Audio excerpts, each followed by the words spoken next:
Welcome to vibrant TV. నేను మీ రాజు. తెలంగాణ ఎన్నికలు అయితే విజయవంతంగా అయిపోయింది. కాంగ్రెస్ ప్రభుత్వం ఏర్పడ్డది. ఇప్పుడు ఆంధ్రప్రదేశ్ రాజకీయాలు అక్కడ ఎవరు గెలుస్తారు అనేది మాత్రం సస్పెన్స్గా కొనసాగుతుంది. ఎందుకంటే ఇప్పుడు జనసేన, టీడీపీ, బీజేపీ కూడా కలవబోతుందని చెప్పేసి కూడా అంటున్నారు. అలాగే వైఎస్ఆర్సీపీ మళ్ళీ మరోసారి అధికారంలోకి వస్తాము, దాదాపుగా టార్గెట్ కూడా 175 పెట్టుకున్నామని చెప్పేసి వాళ్ళు అంటున్నారు. సో మొత్తానికి సర్వే సంస్థలు ఏమంటున్నాయి ఆంధ్రప్రదేశ్ ఎన్నికల గురించి, సర్వే సంస్థలు ఏమంటున్నాయో మరిన్ని విషయాలు తెలుసుకోవడానికి ప్రస్తుతం మనతో పాటు ఓటాస్ సంస్థ CEO కంబలపల్లి కృష్ణ గారు ఉన్నారు. వారు కూడా ఆంధ్రప్రదేశ్ రాజకీయాలకు సంబంధించి సర్వే చేశారు. సో ఈ సర్వేలో సంచలన విషయాలు వారు బయట పెట్టబోతున్నారు. నమస్తే కృష్ణ గారు. కృష్ణ గారు, గతంలో మీరు తెలంగాణలో సర్వే చేశారు. ఇంచుమించు దాదాపుగా 99% రైట్ కావడం అనేది జరిగింది. ఇప్పుడు మళ్ళీ ఆంధ్రప్రదేశ్ గురించి ఒక సర్వే చేశారు, దాదాపుగా డిసెంబర్ 15 నుంచి 30వ తేదీ వరకు. సో మొత్తానికి చూసుకున్నట్టయితే కొన్ని అంటే విషయాలు, అలాగే ఏజ్ గ్రూప్ వాళ్ళతోటి కూడా మీరు ఇంటర్వ్యూలు చేశారు. అండ్ సో ఎందుకు సార్ ఇప్పుడు అంటే తెలంగాణ సక్సెస్ అయ్యారు, ఆంధ్రప్రదేశ్లో ఎట్లా అనిపించింది మీకు సర్వే చేస్తున్నప్పుడు? అంటే ఇప్పుడు ఆంధ్రప్రదేశ్లో ఒక రకంగా చూస్తే ఏంటంటే, మనం ఎందుకు ఇప్పుడే ఈ సర్వే చేసామంటే, తెలంగాణ ఎన్నికలు జరిగిన వారం రోజుల తర్వాత, అంటే రిజల్ట్స్ వచ్చి ప్రభుత్వం ఏర్పడ్డ వారం రోజుల తర్వాత మేము ఏపీలో స్టడీ స్టార్ట్ చేసాం. ఓకే. మేము స్టడీ చేస్తున్నప్పుడే యువగలం ముగింపు సభ కూడా జరిగింది. సో ఒకవైపు జగన్ గారు కూడా 11 మంది ఇన్ఛార్జిని మేము స్టడీ చేస్తున్నప్పుడే మార్చారు నియోజకవర్గాన్ని. సో కొన్ని కీలకమైన డెవలప్మెంట్లు కూడా ఆంధ్రప్రదేశ్ సర్వే మేము చేస్తున్నప్పుడు జరిగినప్పుడు మనకు వచ్చిన డేటా చాలా ఇంట్రెస్టింగ్గా ఉంది. అక్కడ వైసీపీ అధికారం నిలబెట్టుకోవడానికి ఎన్ని ప్రయత్నాలైనా చేస్తుంది, ఎక్కడికైనా జగన్ ఎంతకైనా వెళ్తారనే ఒక చర్చ జరుగుతుంది. మరోవైపు ఈసారి టీడీపీ గెలవకపోతే ఇంకా 10-15 ఏళ్ళు మళ్ళీ టీడీపీ రాదన్న ఒక టెన్షన్ వాళ్ళల్లో ఉంది. ఇంకోటి అర్జెంటుగా పవన్ కళ్యాణ్కి ఏదో ఒక పోస్ట్ రావాలి, ఆయన ఎక్కడో దగ్గర స్థిరపడాలనే కోరిక జనసేన సైనికుల్లో ఉంది. సో ఈ అన్ని అంశాలు చూసినప్పుడు నిజంగానే మూడు ఎలా ఉంది ఏపీ చూద్దాము. ఎందుకంటే తెలంగాణ ఎలక్షన్ ఎఫెక్ట్ ఎంత మేరకు ఆంధ్రాలో స్టార్ట్ అయింది, అట్లాగనే ఆంధ్రాకి ఎన్నికలు కూడా పెద్ద దూరం ఏం లేదు. ఫిబ్రవరి ఎండింగ్ మార్చి ఫస్ట్ వీక్లో నోటిఫికేషన్ వస్తుంది. సో ఏప్రిల్ కల్లా ఎలక్షన్స్ అయిపోయే అవకాశం ఉంది కనుక మార్చి ఎండింగ్ కల్లా ఎలక్షన్ షెడ్యూల్ అంతా క్లియర్ అవుతుంది కనుక, సో ఏపీలో మూడుని కూడా ఒకసారి పట్టుకుందాం అనే ఉద్దేశంలో మనం చేసినప్పుడు చాలా మనం ప్రతి నియోజకవర్గానికి వెళ్ళాము. 15 రోజుల పాటు సర్వే జరిగింది. అన్ని చోట్ల కూడా 100 శాంపిల్స్ తీసాము. అయితే డిఫరెంట్ అంటే ఇక్కడ ఈసారి ఎలక్షన్ ఓటర్లు 6 లక్షల మంది మహిళలు ఎక్కువ ఉన్నారు ఏపీలో. ఓకే. అంటే మొన్న ఎలక్షన్ కమిషన్ ప్రకటించింది, మళ్ళీ వాళ్ళు కొత్త అప్లికేషన్ కూడా తీసుకుంటున్నారు. ఇంకొక నెలలో జనవరి ఎండింగ్కి కొత్త ఓటర్ లిస్టు కూడా ఇచ్చే అవకాశం ఉందంట. సో ఓవరాల్గా చూసుకున్నప్పుడు మహిళల పర్సెంట్ 51 కింద, పురుషులది 49 కింద మనం తీసుకొని చేసినప్పుడు వివిధ ఏజ్ గ్రూపులు, క్యాస్ట్, ప్రొఫెషన్ అన్నీ కూడా ఇందులో కవర్ చేసినాం. వాటన్నిటి ఆధారంగా వచ్చిన డేటానే మీ ముందు ప్రజెంట్ చేయడం జరిగింది. సార్, అందులో మీరు మొదటగా తీసుకున్న క్వశ్చన్ ఏంటంటే, రానున్న ఎన్నికల్లో మీ మద్దతు ఏ పార్టీకి అని చెప్పేసి తీసుకోవడం అనేది జరిగింది. వైసీపీకి 42%, టీడీపీకి 40%, జనసేన 11%, కాంగ్రెస్ 2%, బీజేపీ 1%, ఇతరులు 4% వేశారు సార్. సో ఇక్కడ చూసుకున్నట్టయితే సింగిల్గా టీడీపీ వైసీపీ పోటీ పడితే వైసీపీ గెలిచే అవకాశాలు ఉన్నాయి. ఇప్పటికి కూడా నా జనం యొక్క నమ్మకం కానీ, జనం యొక్క మూడ్ కానీ, జనసేన లేకుండా టీడీపీ ఏం చేయలేదు. అంటే వైసీపీని ఓడించలేదు. టీడీపీకి సీట్లు వస్తుండొచ్చు కానీ అధికారం రాదు. అధికారం కావాలంటే ఖచ్చితంగా జనసేనతో ఫ్రెండ్షిప్ చేయాల్సిందే, కూటమి కట్టాల్సిందే. అలాగని చంద్రబాబును వదిలేసి జనసేన కూడా ఏం చేయలేదు. జనసేనకు అప్పుడు ఒక్క సీటు కూడా రాదు. టీడీపీ కన్నా సీట్లు వస్తాయి కానీ జనసేనకు సీట్లు కూడా రావు. సో అందుకని వీళ్ళిద్దరికి ఇప్పుడు కంపల్షన్ ఉందన్నమాట. ఇద్దరు కలిసే ఎలక్షన్లో పోతే తప్ప వైసీపీని ఓడించే పరిస్థితి ఉండదు. అందుకనే మీకు సింగిల్గా చూసినప్పుడు వైసీపీ 42 ఉంటుంది, కూటమి 51% ఉంటుంది. అంటే 9% కవర్ చేయటం అనేది కొంచెం రాజకీయాల్లో కష్టం. ఒక 2-3% అంటే కవర్ చేయొచ్చు. కానీ అయితే దీని వెనకాల కూడా కండిషన్స్ ఉన్నాయి. మళ్ళీ కూటమి, టీడీపీ, జనసేన చాలా హార్ట్ఫుల్గా ఇద్దరు ఒకరొకరు సహకరించుకుంటేనే ఇది జరుగుతుంది. మళ్ళీ నాకు నచ్చలేదు, కాపాయని నచ్చలేదు, కమ్మాయిని నచ్చలేదు అనుకున్నారు అనుకోండి, ఈ ఓటు షేర్ కనుక జరగలేదు అనుకో, అప్పుడు అల్టిమేట్గా మళ్ళీ వైసీపీ గెలుస్తుంది. అండ్ ఇప్పుడు బీజేపీ ఎటు కాకుండా ఉంది సార్, అంటే మధ్యలో ఉంది. సో మళ్ళీ టీడీపీకే సపోర్ట్ చేసే అవకాశాలు ఎక్కువగా ఉన్నాయని చెప్పేసి అంటున్నారు. అంటే టీడీపీకి సపోర్ట్ చేసే ఇంకా టీడీపీ బలం పెరుగుతుంది అనుకోవచ్చు. అంటే వాస్తవానికి ఇప్పుడు బీజేపీ టీడీపీకి చేస్తుందా లేదా అనే విషయంలో టీడీపీకి ఏమో బీజేపీ కావాలని ఉంది, బీజేపీకి ఏమో నాకు టీడీపీ ఉన్న ఒకటే, వైసీపీ ఉన్న ఒకటే అని అనుకుంటుంది. ఇంకోటి ఇప్పుడు చంద్రబాబు గారు మళ్ళీ ఇండియా కూటమి వైపు కాంగ్రెస్తో పొత్తు పెట్టుకోవడానికి ఒక ప్రయత్నాలు చేస్తున్నట్లుగా అనిపిస్తుంది. అట్లాంటప్పుడు బీజేపీ ఉండదు కదా, కాంగ్రెస్తో ఉంటే బీజేపీ ఉండదు. బీజేపీ లేకపోతే పవన్ కళ్యాణ్ ఉండడా అదో డౌట్ ఉంది. ఓకే. సో పవన్ కళ్యాణ్ అనే వ్యక్తి ఢిల్లీ నుంచి వచ్చిన స్క్రిప్టే చదువుతాడు తప్ప చంద్రబాబు స్క్రిప్ట్ చదవడం అనేది ఉన్న విమర్శ. ఓకే. సో పవన్ కళ్యాణ్ ఏమైనా చదవాలంటే అది బీజేపీ వాళ్ళు రాసియాలి, చంద్రబాబు రాసి ఇచ్చింది చదవడం ఆయన అనేది ఒకటి ఉంది. ఓకే. సో ఆ రకంగా చూసుకున్నప్పుడు మనకి ఇప్పుడు బీజేపీ మన వీళ్ళు ఎవరు జనసేన వాళ్ళు కలిసి ఒక కూటమికి ఏర్పడిన ఆశ్చర్యపోదు. ఓకే. టీడీపీ కాంగ్రెస్ కలిసి ఫ్రెండ్లీ కంటెస్ట్ చేసుకుని ఆశ్చర్యపోదు. వైసీపీ మాత్రం ఒంటరిగానే పోటీ చేస్తుంది.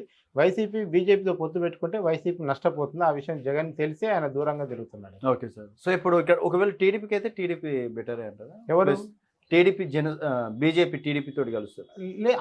అది టీడీపీకి అవసరము, బీజేపీకి పెద్ద ఉపయోగం ఏం లేదు. టీడీపీతో కలండి 1-2 సీట్లు ఏమైనా వస్తే రావచ్చు. ఓకే. కానీ అప్పుడు జనసేన దూరం అయితే మాత్రం మళ్ళీ టీడీపీకి ఇబ్బంది అవుతుంది, అధికారం రావడం కష్టం అవుతుంది. ఓకే. కాకపోతే టీడీపీ శ్రేణులు అసలు మేము సింగిల్గానే 120 గెలవగలుగుతాం అనే దాంట్లో ఉన్నారు. వాళ్ళు ఏమి ఏమాత్రం కూడా ఇది కావట్లేదు. జనసేన అవసరం లేదని మాట్లాడుతారు. కరెక్ట్ కట్టిన టీడీపీ కార్యకర్తలు అందరూ మనకు జనసేన అవసరమా అని మాట్లాడుతారు. అండ్ ఇప్పుడు షర్మిల ఏపీసీసీ చీఫ్కి వెళ్ళే అవకాశాలు ఉన్నాయంటున్నారు కదా సార్. ఇండియా కూటమి బాబు గారు వెళ్తే అంటే మొన్న డీకే శివకుమార్ గారితో కూడా రహస్యంగా కలవడం అనేది కూడా జరిగింది. సో మరి ఇండియా కూటమిలో కలిసి కాంగ్రెస్ మద్దతు తీసుకుంటే ఖచ్చితంగా ఆయన కాంగ్రెస్ మద్దతు తీసుకుంటే టీడీపీ కాంగ్రెస్ మధ్యలో ఫ్రెండ్లీ కాంటెస్ట్ ఉంటుంది. ఓకే. మీ నియోజకవర్గంలో నేను డమ్మిని పెట్టాలి, నా నియోజకవర్గంలో మీరు డమ్మిని పెట్టి మనం గెలవడానికి మనం ఇద్దరం తప్ప వేరే వాడు గెలవకుండా చూసుకోవాలి. ఓకే. సో అక్కడ వైసీపీ గెలవకుండా ఉండటానికి ఎన్ని ప్లాన్లు చేయాలో అన్ని ప్లాన్లు చేస్తారు. అట్లాంటప్పుడు కాంగ్రెస్ పార్టీకి బలంగా ఉన్న నియోజకవర్గాలు ఎక్కడెక్కడ గట్టి క్యాండిడేట్ ఉన్నారో అక్కడ టీడీపీ ఫ్రెండ్లీ కాంటెస్ట్ చేసి వాళ్ళకి ఒక వీక్ క్యాండిడేట్ పెట్టే అవకాశం ఉంటుంది. ఓకే. చెప్పండి. ఇంకోటి చూసుకున్నట్టయితే ముఖ్యమంత్రిగా మీ ఛాయిస్ ఎవరు? వైఎస్ జగన్, అలాగే చంద్రబాబు, పవన్ కళ్యాణ్, పురంధేశ్వరి, లోకేష్, ఇతరులు అని పెట్టారు. వైఎస్ జగన్కి 39%, చంద్రబాబుకి 37%, అండ్ పవన్ కళ్యాణ్కి 12%, పురంధేశ్వరికి 6%, లోకేష్కి 4%, ఇతరులు 2% సార్. సో ఇక్కడ చంద్రబాబు పాలన కన్నా జగన్కే ఎక్కువ. అంటే ఇప్పుడు సమస్య ఏమైందంటే మనం తెలంగాణలో ఒకటి చూసాం కదా, మా ఎమ్మెల్యే ఓడిపోవాలి, సీఎం కేసీఆర్ కావాలని. సేమ్ ఇప్పుడు ఇక్కడ ఆంధ్రాలో కూడా జరుగుతున్నది అదే. ఏమంటున్నారంటే మాకు జగన్ కావాలి సార్ కానీ మా ఎమ్మెల్యే ఓడిపోవాలని అంటున్నారు. ఓకే. ఇది టెక్నికల్గా సాధ్యం కాదు కదా. టెక్నికల్గా ఎమ్మెల్యే గెలిస్తేనే జగన్ సీఎం అవుతుంది. సో ఇక్కడ ఏమైందంటే అదే ఇది ఇక్కడ పార్టీ వారికి కూడా కాకుండా ప్రొఫైల్ వారిగా రాజు ఏంది, కృష్ణ ఏంది, వాళ్ళ ఇండివిజువల్ క్యారెక్టర్ని ప్రొఫైల్ని బట్టి ఆ మార్కులు వస్తున్నాయి వాళ్ళు ముఖ్యమంత్రిగా ఉండే కెపాసిటీ. ఓకే. సో ఆ క్రమంలో చంద్రబాబు కంటే 2 మార్కులు ఎక్కువ జగన్కి యాజ్ ఏ సీఎంగా ఉన్నాయి, అందులో డౌట్ ఏం లేదు. Okay sir. And next question చూసుకున్నట్టయితే సార్, అంటే ఇప్పటికి చాలా మంది జగన్ చంద్రబాబు నాయుడు సీనియర్ అది ఇది అంటుంటారు కదా సార్. మరి ఓకే, చంద్రబాబు సీనియరే. చంద్రబాబు సీఎంగా గతంలో ఆయన ఉమ్మడి రాష్ట్రాన్ని చేశాడు, ప్రత్యేక ఆంధ్రప్రదేశ్ ఏర్పడిన తర్వాత చేశాడు. ఓకే, కానీ ముఖ్యమంత్రిగా ఇప్పుడున్న పరిపాలన దక్షత గురించి మాట్లాడినప్పుడు ఒక 2 ఓట్లు ఎక్కువ జగన్కి వచ్చినాయి. అండ్ మీ ఎమ్మెల్యేలను తిరిగి ఎన్నుకుంటారా అనేది ఇది వాల్యుబుల్ క్వశ్చన్ సార్. ఎన్నుకుంటాం అన్నది 45%, ఎన్నుకోమని చెప్పేసి 48%, చెప్పలేమనేది 7% సార్. దీన్ని ఏ విధంగా చూడాలి? అంటే ఖచ్చితంగా ఎమ్మెల్యేల మీద వ్యతిరేకత ఉందనేది మనకు అర్థమవుతుంది. ఎమ్మెల్యేల మీద వ్యతిరేకత ఉంది. మంచి జరిగితేనేమో జగన్, చెడు జరిగితేనేమో ఎమ్మెల్యే అన్నట్టుగా నడుస్తుంది అక్కడ. సార్ అంటే లోకల్లో ఏదైనా సమస్య ఉంటేనేమో మా ఎమ్మెల్యే ఏం పట్టించుకోడు, వేస్ట్ కాడని చెప్తారు. మళ్ళీ వాళ్ళ పొద్దున్నే 1వ తారీఖు నాడు పెన్షన్ ఇస్తారు కనుక జగన్ మంచోడు అని అంటారు. అట్లా ఎమ్మెల్యేల మీద బాగా వ్యతిరేకత కనబడుతుంది. నేను అనుకుంటుంది అంటే ఎమ్మెల్యే వ్యతిరేకత వేరు, సీఎం వ్యతిరేకత వేరు. అట్లా ప్రభుత్వ పరిపాలన అన్నాక పైనుంచి కింది వరకు ఒకటే, అందరికి ఒక తీరుగానే ఉండాలి కదా. కానీ సీఎం మేము మనోడు ఉండాలి కానీ ఎమ్మెల్యే మాత్రం దిగిపోవాలనే యాంగిల్లో అక్కడ అందరం మాట్లాడుతున్నారు. అండ్ జగన్ ప్రభుత్వంపై వ్యతిరేకత కారణం ఏంటనేది, అందులో ఎమ్మెల్యేల పనితీరు 46%, సీఎం పనితీరు 35%, ఇవి 2 బలంగా ఉన్నాయి సార్. పై 2 వచ్చేసి 19%. సో ఇక్కడ సీఎం పనితీరు ఏ విధంగా ఉందో ఎమ్మెల్యే పనితీరు కూడా సీఎం ఏమంటుండంటే నా పనితీరు బాగుంది, మీదే బాగాలేదని ఎమ్మెల్యేలకు చెప్తుండట. మనకు ఆఫ్ ది రికార్డ్ తెలిసిన విషయం. అంటే నాకు 50 పైగా మార్కులు వచ్చినాయి, మీకు 30 వస్తున్నాయి, మీకు 40 కూడా దాటట్లేదు, అందుకే మేము 40 దాటిన వాళ్ళందరికీ టికెట్లు మారుస్తున్నా అని చెప్పి మారుస్తున్నాడు. సో అందుకే ఇక్కడ సీఎం పనితీరు కానీ ఎమ్మెల్యే పనితీరు ఇద్దరు కలిసినా కానీ ఏ రకంగా చూసుకున్నా జగన్ పరిపాలన మీదనే 50% అబోవ్ జనం అసంతృప్తితో ఉన్నారు. ఓకే. సో వాళ్ళకి వచ్చే మద్దతు 40% ఉంది, 60% యాంటీగా ఉన్నారు. ఓకే. సో మీరు ఏ క్వశ్చన్ తీసుకున్నా కానీ 40% మించి వైసీపీ పెర్ఫార్మెన్స్ అనేది మనకు కనిపించదు అట్లా. Okay sir. ఇంకోటి, ఎవరి ప్రభుత్వ పథకాలు ఉపయోగకరం అని చెప్పేసి అన్నారు. అందులో జగన్వి 46%, చంద్రబాబువి 40%, చెప్పలేమనేది 14% సార్. అంటే ఇంకా చంద్రబాబు నాయుడు పథకాల గురించి ఏం ప్రవేశపెట్టలే, మేబీ ఇది పాత పథకాలను ఏమైనా దృష్టిలో పాత పెట్టుకొని ఉన్నవి మొన్న కొత్త హామీలు కూడా ఇచ్చారు కదా. Yeah, Yuvagalam elections time. Yuvagalam అవును. క్లోజింగ్ మీటింగ్ రోజు ఆర్టీసీ బస్ ఫ్రీ మహిళలకు చేస్తా అన్నారు, సిలిండర్లు ఇస్తా అన్నారు, ఆడబిడ్డ పథకం అన్నారు, రైతు సాయం అన్నారు. ఇవన్నీ Okay. కూడా ఏమంటే మేము చేసిన టైంలోనే ఈ అనౌన్స్మెంట్ వచ్చింది. ఓకే సో వెంటనే మేము జనంతో కూడా మళ్ళీ ఇవన్నీ కూడా అడిగినాం. ఇట్లా చంద్రబాబు ఆర్టీసీ తెలంగాణ మాదిరి ఆర్టీసీలో మహిళలకు ఫ్రీ ఇస్తా అంటే మహిళలందరూ చాలా రెడీగా ఉన్నారు ఆ పథకాన్ని వాడుకోవటానికి. సో అట్లా కొన్ని పథకాల విషయంలో చంద్రబాబు కొన్ని మార్కులు పడ్డప్పటికీ ఆంధ్రప్రదేశ్లో పెన్షన్ స్కీమ్ ఒకటి ఉంది, అది చాలా ప్రాంప్ట్గా జరుగుతుంది. ఓకే ఈ 4.5 ఏళ్లలో ఎప్పుడు కూడా మిస్ కాలి, ఒక నెల కూడా అంత ప్రాంప్ట్గా ఇస్తున్నారు.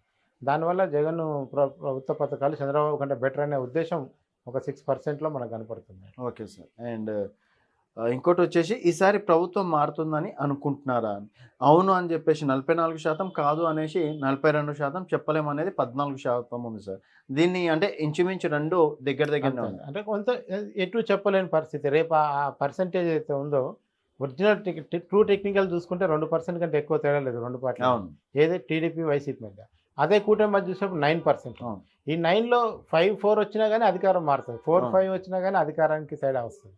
సో అందుకనే ప్రభుత్వం మారుతున్నారు. ఈ చర్చ కూడా తెలంగాణ ఎన్నికలను బేస్ చేసుకుని ఎక్కువ జరుగుతుంది. ఓకే. ఈసారి గవర్నమెంట్ ఇక్కడ కూడా మారుతుందట అని జనం మాట్లాడుకుంటున్నారు. Yes sir. ఇంకోటి చంద్రబాబు అరెస్ట్ వల్ల సింపతి పెరిగిందా అనేది ఇప్పుడు ఆంధ్రప్రదేశ్ రాజకీయాల చుట్టూ తిరుగుతున్న క్వశ్చన్ సార్. అండ్ అవును అనేది 36%, కాదు అనేది 57%, అండ్ చెప్పలేమనేది 7% సార్. కాకపోతే మీకు ఇన్ఫర్మేషన్ అంతా వైసీపీ వాళ్ళు ఇచ్చినట్లున్నారు సార్. యాక్చువల్గా ఏంటంటే చంద్రబాబు అరెస్ట్ గురించి ఏమి సరిగా చేయలేకపోయినామని టీడీపీ వాళ్ళు కూడా ఒప్పుకుంటారు ఆఫ్ ది రికార్డులో మాట్లాడిస్తే. ఓకే. దీనికి కారణం టీడీపీ చేయలేకపోవటం కాదు, జగన్ అట్లా కంట్రోల్లో పెట్టాడు. బయటికి వస్తే అరెస్ట్ చేయటం, చిన్న ప్లకార్డ్ పట్టుకున్న లోపటేయటం, జైల్లో అరెస్ట్ చేయటం, ఈ భయానికి ఒక టెరిఫిక్గా అయిపోయింది అక్కడ పరిపాలన. ఓకే.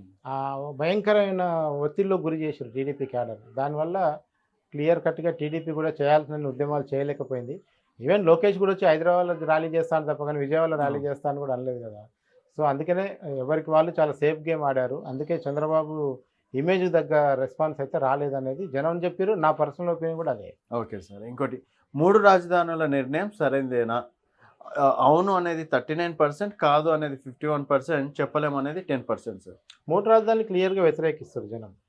ఇప్పుడు అక్కడ ఏం కొత్త సమస్య వచ్చిందంటే వైజాగ్ వాళ్ళేమో చుట్టుపక్కల జిల్లాలందరూ వైజాగ్ ఉండాలని కోరుకుంటారు, రాయలసీమ వాళ్ళందరూ కర్నూలు ఉండాలని కోరుకుంటారు, అమరావతిలో అమరావతి ఉండాలని కోరుకుంటారు. ఇప్పుడు 3 కొత్త సమస్యలు వచ్చినాయి ఆడ. ఓకే. సో మళ్ళీ చంద్రబాబు వచ్చి అమరావతి ఉంటుందని చెప్తే తప్ప ఇప్పుడు ఆ వాటికి పరిష్కారం కాదు. అయితే చంద్రబాబు మాత్రం ఈ 3టిని ఎందుకు కంటిన్యూ చేయకూడదు, ఆయన మాత్రం ఎందుకు వ్యతిరేకించాలని అడుగుతున్న వాళ్ళు కూడా ఉన్నారు. అట్లే 3 ఉంచొచ్చు కదా అని అడుగుతున్న వాళ్ళు ఉన్నారు. సో ఓవరాల్గా రాజధానుల అంశం మాత్రం జగన్కి మైనస్ కిందనే కనపడుతుంది. అండ్ ఇంకోటి తెలంగాణ ఎన్నికల ప్రభావం ఏపీపై ఉంటుందా? కర్ణాటక ప్రభావం తెలంగాణ మీద ఉన్నట్టు మేబీ తెలంగాణ ప్రభావం ఏపీ పైన ఉండదా అని చెప్పేసి, అందులో ఉంటుంది అనేది 48%, ఉండదు అని చెప్పేసి 42%, చెప్పలేమనేది 10% సార్. సో ఇంచుమించు రెండు జస్ట్ 6% తేడా ఉంది సార్. అదే అంటే కర్ణాటక తెలంగాణ మీద పడటం ఒక డిఫరెంట్ యాంగిల్, తెలంగాణ ఆంధ్ర మీద పడకపోవడం డిఫరెంట్. ఎందుకంటే అక్కడ కాంగ్రెస్ వచ్చింది, ఇక్కడ కాంగ్రెస్ ప్రతిపక్షంలో ఉంది. ఇప్పుడు అక్కడ ప్రతిపక్షంలో టీడీపీ ఉంది. అవును. సో ఈ ఎఫెక్ట్ డైరెక్ట్గా ఈ స్కీమ్స్ వల్ల ఇప్పుడు అట్లా అంటే బస్సు ఫ్రీ పథకం అవన్నీ తెలంగాణలో పెట్టారు, మళ్ళీ ఆంధ్రాలో చంద్రబాబు కూడా అనౌన్స్ చేస్తున్నారు. సో ఇట్లా ఏ రకంగా చూసుకునే ఎన్నికల ప్రభావం అనేది తెలంగాణలో, ఎందుకంటే మనకు తెలంగాణకు ఆంధ్ర కనెక్షన్ కూడా ఏం కట్టుగాలే కదా. రెగ్యులర్గా జనం వచ్చిపోతున్నారు, మాట్లాడుతున్నారు, ఇక్కడ ఆస్తున్నాయి అక్కడ ఆస్తున్నాయి, ఇక్కడ ఓటు ఉంది అక్కడ ఓటు ఉంది. సో ఇవన్నీ ఇంటర్లింక్ విషయాలే. ఖచ్చితంగా తెలంగాణ రాజకీయాలను కూడా ఆంధ్ర ప్రజలు చాలా గట్టిగా ఫాలో అవుతారు, అక్కడ చూస్తారు, యూట్యూబ్లలో అన్ని న్యూస్ ఛానల్ చూస్తారు, వాళ్ళు అన్నీ చూస్తారు. సో ఆ రకంగా చూసినప్పుడు ఖచ్చితంగా తెలంగాణ ఎన్నికల ప్రభావం ఆంధ్ర మీద ఉంటుంది. అండ్ ఇంకోటి సార్, ఇప్పుడు ఇక్కడ రేవంత్ రెడ్డి గారు గెలిచారు, చంద్రబాబు నాయుడు శిష్యుడు అని చెప్పేసి బ్రాండ్ ఉంది, అండ్ చంద్రబాబు నాయుడుకి ఏమైనా ప్లస్ అయ్యే అవకాశాలు ఉన్నాయి అంటే మళ్ళీ రేపు కాంగ్రెస్ పార్టీ ఏం స్టెప్ తీసుకుంటుంది, ఒంటరిగా పోటీ చేస్తుందా, టీడీపీతో ఫ్రెండ్లీ కాంటెస్ట్లో ఉంటుందా, దాన్ని బేస్ చేసుకుని ఉంటుంది. ఇప్పుడు షర్మిల గారు వస్తారు, షర్మిల గారు దెబ్బతీసే ప్రతి ఓటు జగన్దే. అవును. ఆమె టీడీపీ ఓట్లను ఏం చేయలేదు, జనసేన ఓట్లను కూడా ఏం చేయలేదు. జనసేన కాపులు కమ్మలకే వేయట్లేదు, రెడ్లకు అసలే వేయరు. ఇంకా సో ఇంకోటి సార్, 5 ఏళ్ల జగన్ పాలనకి ఎన్ని మార్కులు వేస్తారు అంటే 25 51%, 50 మార్కులు 46%, 75 3%, 100 అనేది 0 సార్. సో మొత్తానికైతే 50% అనేది 46 మెంబర్స్, జస్ట్ 25% అనేది 51%. పాస్ మార్కులు వచ్చినాయని అర్థం జగన్కి. అంతే Okay. ఫస్ట్ క్లాస్లో పాస్ కాలేదు, ఫెయిల్ కాకుండా పాస్ అయ్యిండు. ఒక రకంగానేమో ఫెయిల్ ఏంటంటే 25 మార్కులే 50% అవును రావడం సార్. అనేది ఫెయిల్. సరే 50 మార్కులన్నా 46% వచ్చినాయి కనుక కొంత పాస్ అనుకోవచ్చు. ఇదివరకు డిస్టింక్షన్లో పాస్ అయిన వాళ్ళు ఇప్పుడు మామూలు పాస్ అవుతారు, అదే సార్. నార్మల్ పాస్ అవుతారు. ఓకే. సో అది జగన్ పాలన మీద ఉన్న వ్యతిరేకతే దీనికి కారణం. అండ్ మొత్తానికి ఫైనల్ సార్, ఉమ్మడి జిల్లాల వారిగా పార్టీల బలబలాలు అని చెప్పేసి అన్నారు. అందులో ఉమ్మడి జిల్లాలు వైసీపీ, టీడీపీ, జనసేన, ఇతరులు సార్.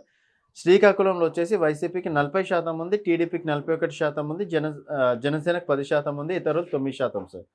అండ్ విజయనగరం వచ్చేసి 43%, టీడీపీ 38%, జనసేన 12%, ఇతరులు 7%. విశాఖపట్నం వచ్చేసి 42% వైసీపీ, 37% టీడీపీ, 14% జనసేన, 7% ఇతరులు. తూర్పుగోదావరి జిల్లాలో 36% వైసీపీ, 30% టీడీపీ, 29% జనసేన, 5% ఇతరులు. పశ్చిమ గోదావరిలో 41% వైసీపీ, 35% టీడీపీ, 17% జనసేన, 7% ఇతరులు. కృష్ణా జిల్లాకు వచ్చేసరికి 39% వైసీపీ, 41% టీడీపీ, 11% జనసేన, 9% ఇతరులు. గుంటూరు వచ్చేసి 41% వైసీపీ, 43% టీడీపీ, 9% జనసేన, 7% ఇతరులు. అండ్ ప్రకాశం వచ్చేసరికి 43% వైసీపీ, 46% టీడీపీ, 6% జనసేన, 5% ఇతరులు. నెల్లూరు వచ్చేసరికి 42% వైసీపీ, 45% టీడీపీ, 6% జనసేన, 7% ఇతరులు. కడప 47% వైసీపీ, 41% టీడీపీ, 7% జనసేన, 5% ఇతరులు. Kurnool 42% TDP, 42% YCP, 40% TDP, 9% Janasena, 9% ఇతరులు.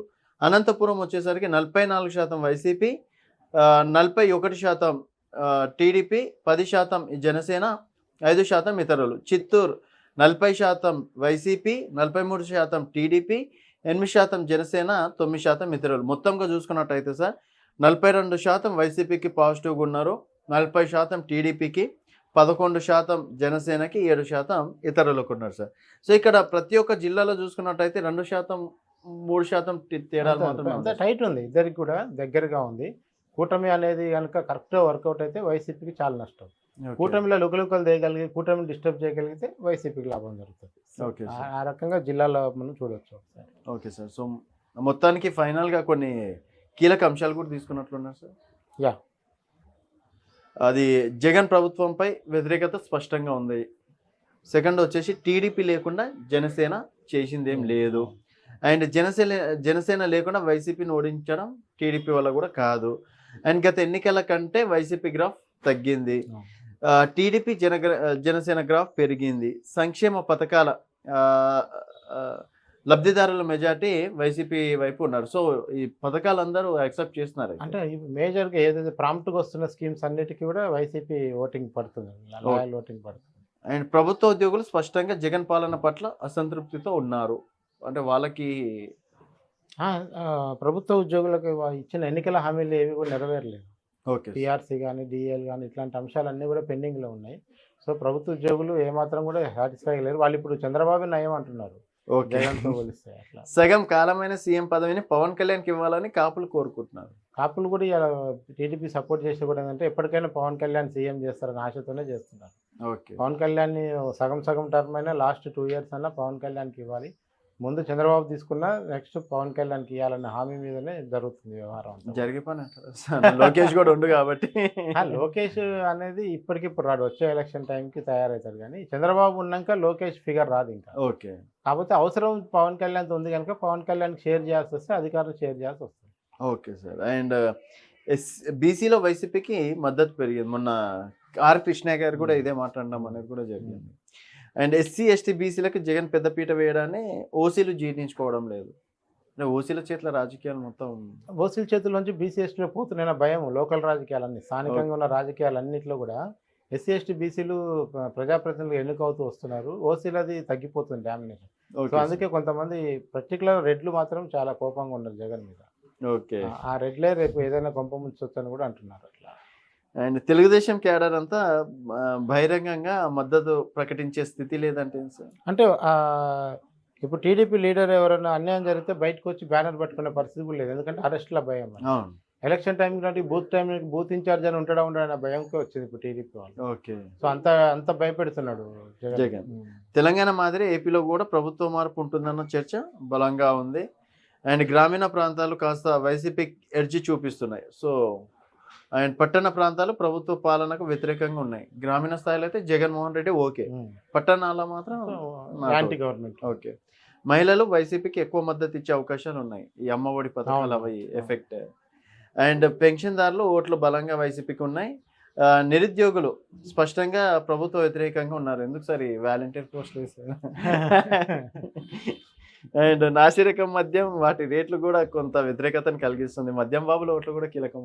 చాలా ఇప్పుడు ఎందుకంటే 2 రకాల చిల్లులు పడుతున్నాయి, ఒకటి జేబు పడుతుంది, లివర్ చిల్లు పడుతుంది. పిచ్చి మందు దాటం వల్ల లివర్ పాడవుతుంది, జేబులో రేట్లు పెంచడం వల్ల జేబు గుళ్ళు అవుతుంది. మీరు సంపాదించిందంతా మందుకు పోతుంది, ఆ తాగిన మందు కూడా క్వాలిటీ లేకపోవడం వల్ల ఆరోగ్యము.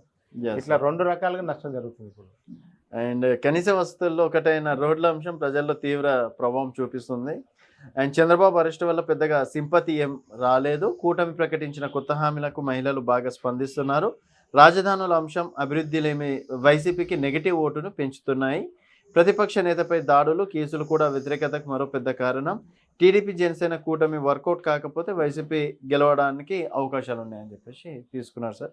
సో మొత్తానికి ఇక్కడ చూసుకున్నట్టయితే ఫైనల్గా నాకు అర్థమైంది 2 ఎడ్జిగానే ఉన్నాయి, 2 పవర్ఫుల్గానే ఉన్నాయి. ఏది గెలుస్తుంది అనేది మాత్రం చెప్పే పరిస్థితిలో ఇప్పుడైతే లేదు.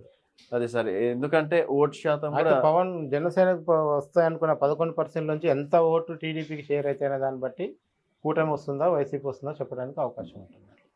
Okay sir, thank you sir. So మొత్తానికి చూద్దాం మరి సర్వే ఎంతవరకు రియాలిటీ అవుతుంది అనేది చూద్దాం sir. Thank you sir, thank you so much. So మొత్తానికి ఆంధ్రప్రదేశ్లో ఏ ప్రభుత్వం గెలుస్తుంది, అలాగే ఓటా సంస్థ చేసినటువంటి సర్వే ఎంతవరకు నిజంగా ఉంది అని చెప్పేసి మీరు భావిస్తే మీ అభిప్రాయాలను కింద కామెంట్ రూపంలో తెలియజేయండి. చూస్తూనే ఉండండి వైబ్రెంట్ టీవీ.